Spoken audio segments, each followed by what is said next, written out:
another distinct historical phenomenon, namely the study and acquisition of Hebrew and Aramaic, the languages in which these Kabbalistic texts were written. This self-evident affinity is of utmost importance, especially in the 15th and 16th centuries, in which translations of Kabbalistic texts into European languages did not as yet exist, so that the ability to read and understand these texts, and moreover to be exposed to them directly without the mediation of a teacher or translator, was dependent upon personal acquaintance and proficiency in these languages. In addition, the extent of personal proficiency determined not only the prospect of reading or interpreting these texts, but also engendered the potential of translating them. It is therefore apparent that a meticulous study of any Christian scholar must take into account his level of proficiency in Hebrew and Aramaic, since it is only on this basis, or on the basis of this information, that one can actually conjecture not only as to which Kabbalistic texts were indeed read by such a scholar, but furthermore, as we shall see in detail in this lecture, how well he could have understood them. Determining the level of proficiency possessed by any Christian scholar, Christian Kabbalist, in the languages of the Kabbalah, can, however, turn out to be quite tricky. First, in estimating language proficiency, researchers often rely on the testimony of their research subjects themselves, or on evaluations of the research subjects' contemporaries, as well as on biographical details, such as whether he possessed any knowledge concerning Hebrew or Aramaic teachers who had taught a specific Christian scholar, whether he himself had taught these languages, whether he... Slow down, sorry. Thank you.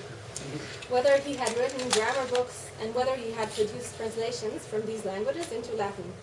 It should be noted that the greater part of these Christian scholars in the 16th century were first-rank Renaissance scholars with reputation of incredible erudition.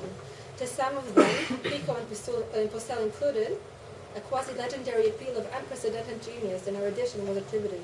And it is for this very reason that we should be very cautious and critical when considering estimations of their linguistic proficiency. Second, it is well known that the acquisition of ancient and classical languages is a never-ending task. Aside from the immense linguistic complexity of these languages, they are also divided into many registers, dialects, and styles, which are lexically and syntactically apart. This is particularly true for languages such as Hebrew, Aramaic, and Latin, which were active throughout many historically and culturally disparate periods, and therefore it is crucial to determine accurately the exact level of any Christian scholar's proficiency and the specific dialects or styles of the languages of the Kabbalah with which he was acquainted. In the case of the Zohar, the main medieval Kabbalistic work, which was largely written in a distinct Aramaic dialect, we face an even greater complexity. As Robert Wilkinson noted, it was commonplace among 16th century scholars to see the Syriac or Aramaic as, and I quote, essentially one with primordial Hebrew, and also with the supposedly ancient tongue of the Kabbalistic arcana, end of quote. Hence, knowledge of Aramaic was perceived as a side branch of Hebrew, and not necessarily as a separate skill to be acquired on its own. How then is it possible to retain a reliable estimate of the real proficiency of Christian Kabbalists in the languages of the Kabbalah? It seems to me that the safest way to do so is by close scrutiny of translations from Hebrew and Aramaic into Latin, which they produced. Naturally, this method is relevant only in the case of those who have left behind such Latin translations.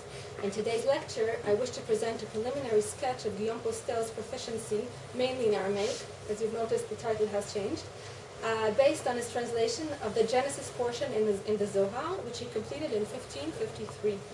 As Wilkinson pointed out, Postel explicitly remarked in his writings that Aramaic grammar is no different than that of the Hebrew, as it was presented in the Minster Grammar Book. This linguistic assertion stems from his well-known conviction that the Hebrew is the source of all languages, let alone its sister, the Aramaic. For Postel, an essential identity existed between the Hebrew and what he referred to as Syriac or Chaldean. Since Postel was the first to produce a comprehensive translation of the main Aramaic Kabbalistic text, the Zohar, and especially in light of these problematic linguistic presumptions, it seems worthwhile to inquire as to his actual proficiency in Zoharic Aramaic, and as a result, as to the quality of the translation. When and how did Postel first study the languages of the Kabbalah?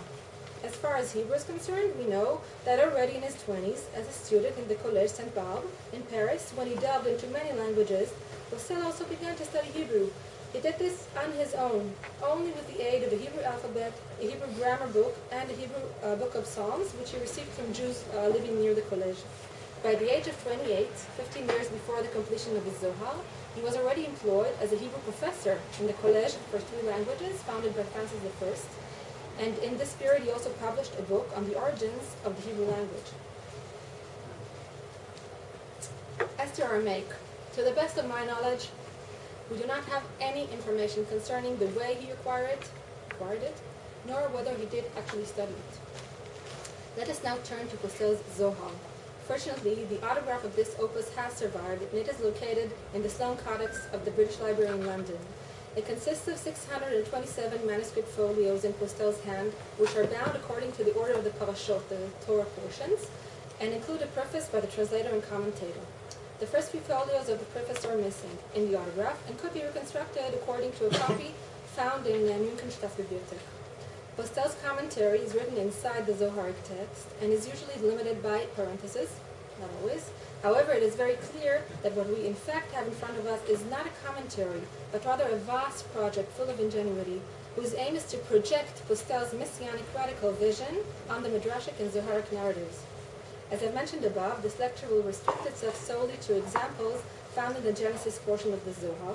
It is important to note that although Genesis is located as the first section in the British autograph, I have discovered that both Genesis portion as well as the Zohar preface were written by Postel probably in their entirety, last in order among the Zohar portions, namely in 1553, not 1547, the year in which Postel embarked on this project.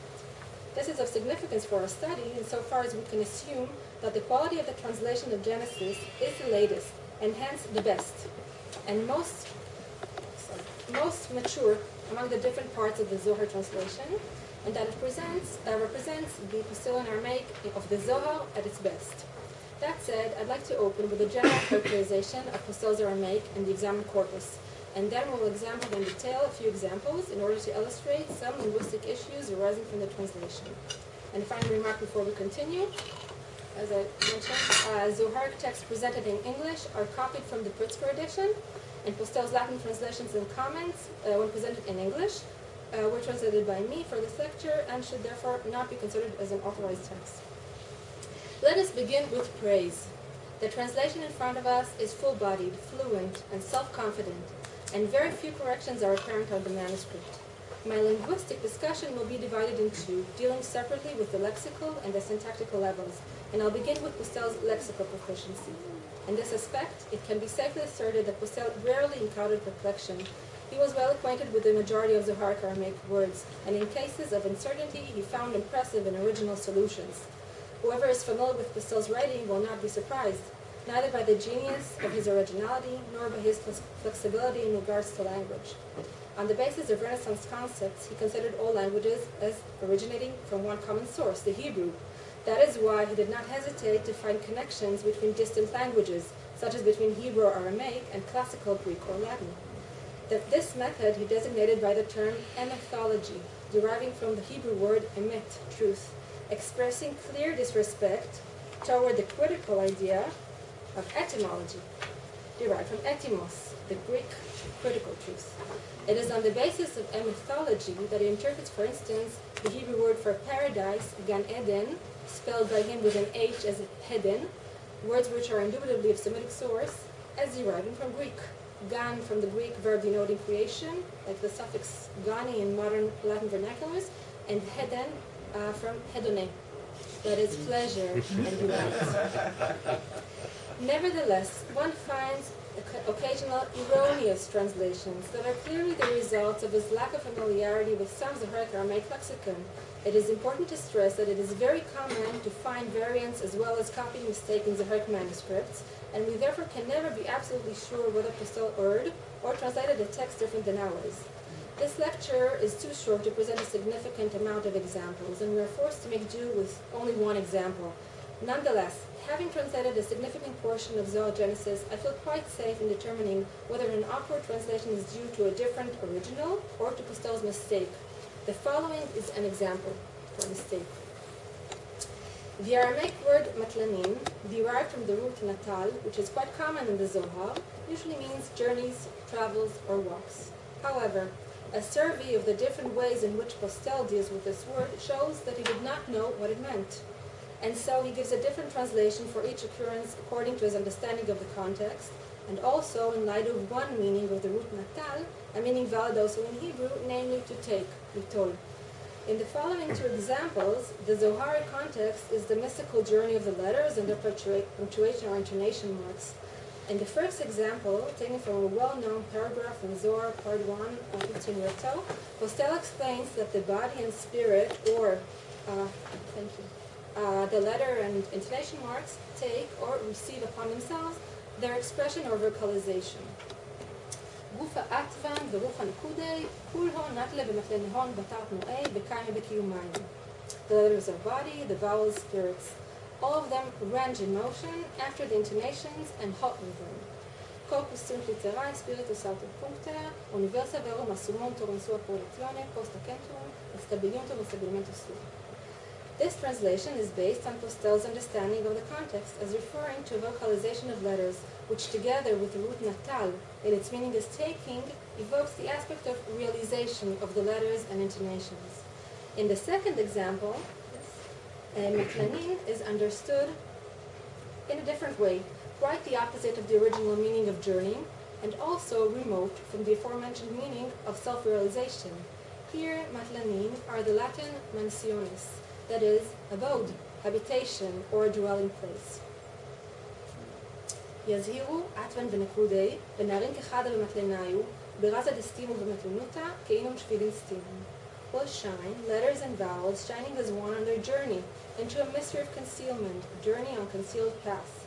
Illustrat literas puncta et flumina sive illuminationis secretum, quasi unum, in suis mansionibus, mysterius secretorum mansionis, in his intellectibus occultis. Later on, the intellectibus is schali, yes, and he later on corrected it to shvilim, legitur and zel. In this case, it is obvious that Postel guessed the meaning of the word matlenuta based on his general understanding of the text, and it seemed probable that due to the simple reason that in this case they are not paired together, he did not see any connection between matlenuta and the root natal. This lapse resonates in light of the fact that these two examples of matlanin are only a few sentences apart from each other in the Zohar, and still, albeit this proximity, Postel offered a totally different translation for each one of them. As we have just pointed out, in the first case, Postel translates taking upon one's own expression or realization, while the second case was translated as mansiones, which are dwelling places. To the best of my understanding, apart from the context, the translation of matlanin as mansiones relies on the phonetic resemblance between the Latin mansio and the Aramaic matlenuta.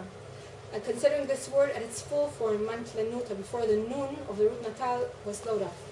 According to Postel's emethology, which attributes significance to phonetics rather than morphology, the mem of matlanin, which is a fixed part of the conjugation, another root letter of natal, is accorded the status of a root letter, and therefore it can be understood as equivalent to the M of the Latin mansio.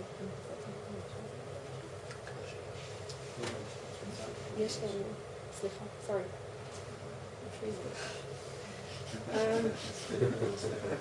Having presented this illustration of a lexical examination of Postel's proficiency, I'll now focus on the syntactical aspect.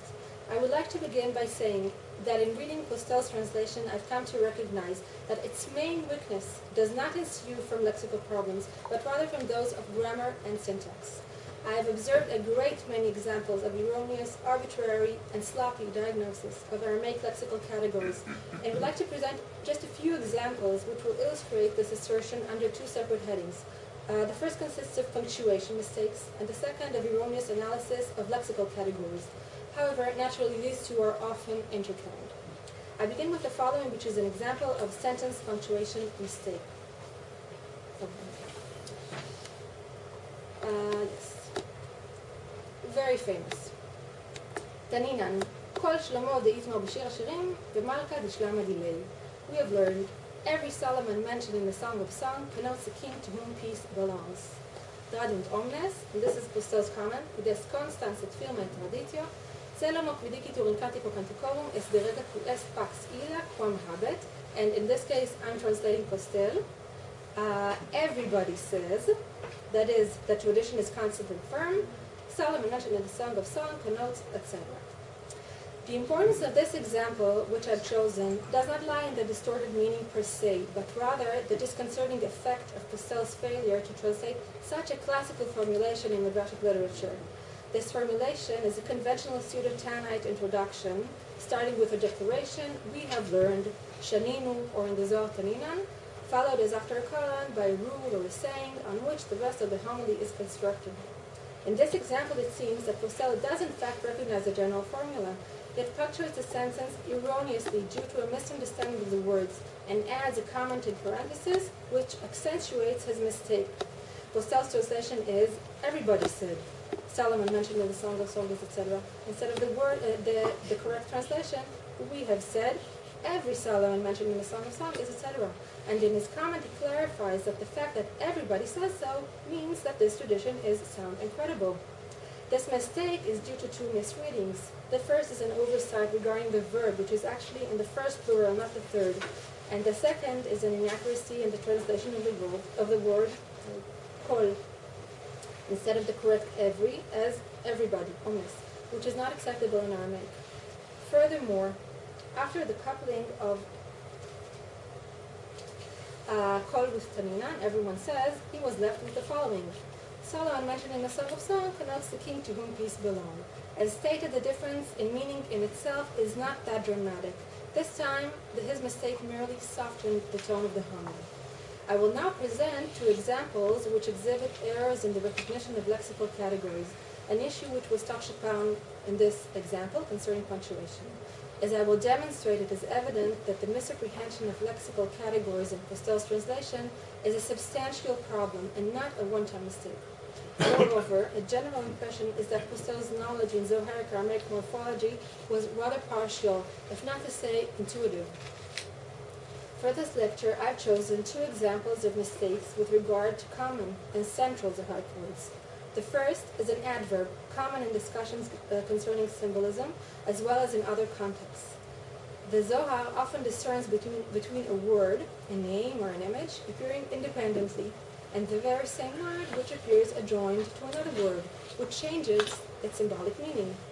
The first kind is often denoted as stam, named just or simply, and is contrasted to the case in which the word appears adjacent to other words, thereby creating some sort of symbolic specification. In his translation, Postel seems to be unaware of the meaning of stam, which is morphologically an adverb, and based on its root satam, he translates it as the adjective satum, namely secret and concealed, usually in Latin absconditus. The following text is a direct continuation of the previous example concerning the symbolic meaning of the name Solomon in the Song of Songs.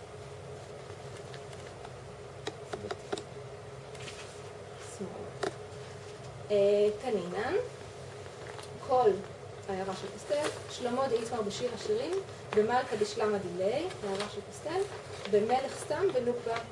Mila, here he stops, but the continuation is tata, bila, etc.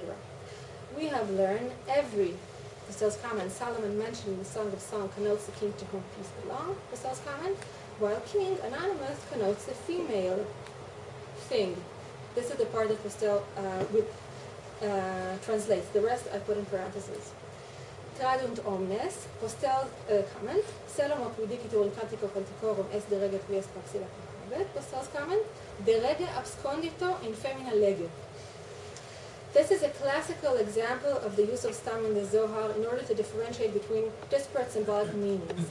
In this case, as we've already noted in the previous discussion, the Zohar discerns between Shlomo, which is the name of the king and refers to the masculine sphira, tiferet, and between the word melech, king, and its independent appearance, anonymously in the English translation, and stam in the Zohar, which refers to the feminine sphira, malchut. Postel's translation shows that he is completely unaware of the meaning of stam, and so melech stam, anonymous king, becomes the rege abscondito, that is, about a king which is concealed. When we read the whole translated sentence, it is fascinating to see how it changed and was converted in its new form to fit Postel's messianic ideas. The following is my translation of Postel's Latin. Everybody said, more or less, Solomon said in the Song of Song connotes the king, etc. The king concealed in the feminine law. We have it First of all, instead of differentiating, Postel identifies between the two groups, Shlomo and Melech. Second, Melech Stam is no longer understood, bless you, as just king, but as a concealed king, as though it read Melech Satum. Third, according to Postelian ideas concerning the appropriate relation between the male and female elements, the male king is described as hidden within female law, based on further erroneous reading of the following words, Benukba, Mila, Tata, Bila, etc. Before we move on, I'd like to stress that the gravity of this specific problem deserves accentuation, insofar as I found in my investigation that all the adverbial occurrences of stam are dealt with in this same incorrect manner. Another example of misreading of a frequent Zoharic adverb as an adjective is the adverb mamash, namely really or in truth. Mamash is often used in the Zohar to denote accentuation or to direct attention to a word or a noun which a symbolic meaning is related, or in other cases simply as an intensive pronoun. In contradistinction, almost all the occurrences of which I have examined of this word are understood in Postel's translation as the adjective real, as in Hebrew mamashi. For example, וכולה אביד כי ההוא גבנה ממש דלעילה.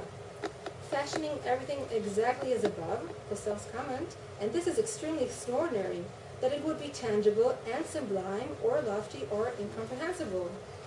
Omnia fiunt comio colore sive modo sensibili et excelso. You can read the rest. Sensibili et excelso. In this section, appearing just a few lines before the previous cited example, the Zohar says that all things were created below as they were created above. In the wording of the Zohar, mamash should be understood as an accentuation or intensification in the same manner itself. Postel, nevertheless, translates mamash as real and hence tangible, or Latin sensibilis, and dil'ela, which means that are above, also was an adjective, aloof or divine. His full translation, everything was made in a tangible and non-tangible manner at one and the same time, and according to his comment, here lies the great wonder. In the case before us, the translation is completely different from the original Zoharic statement and intent, which does not have any issue with tangibility. Before freezing, I will examine one longer unit in which a few syntactical problems are incorporated. I have chosen this text because it can contribute to our understanding of the manner in which the differences and gaps between the Zoharic source and the content implied in Postel's translation and commentary accrue and intensify. The original paragraph from the Zohar is a rather difficult text, mythical text, dealing with the theme of creation, which is quite obscure unless external interpretation are consulted.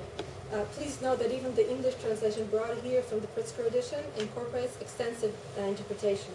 I will therefore try to focus on the Zohar description as is, without any explanations. מאיה התקלו בתיקלה 1500 באצבען, תלת נטיפו בתיקלה, פלגו מנהיו לקיומה, ופלגו דאלו בתתה. Water was measured by handful, 1500 by fingers, dripping thrice into the gallons, half for sustenance, half entering below, etc.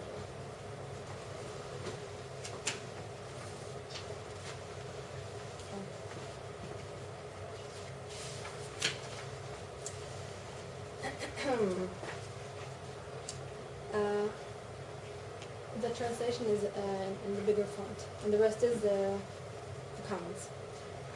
Maybe it might look like this.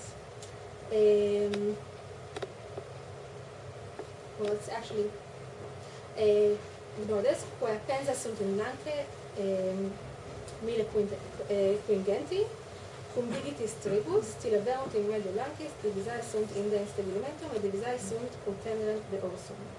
In this paragraph, it is depicted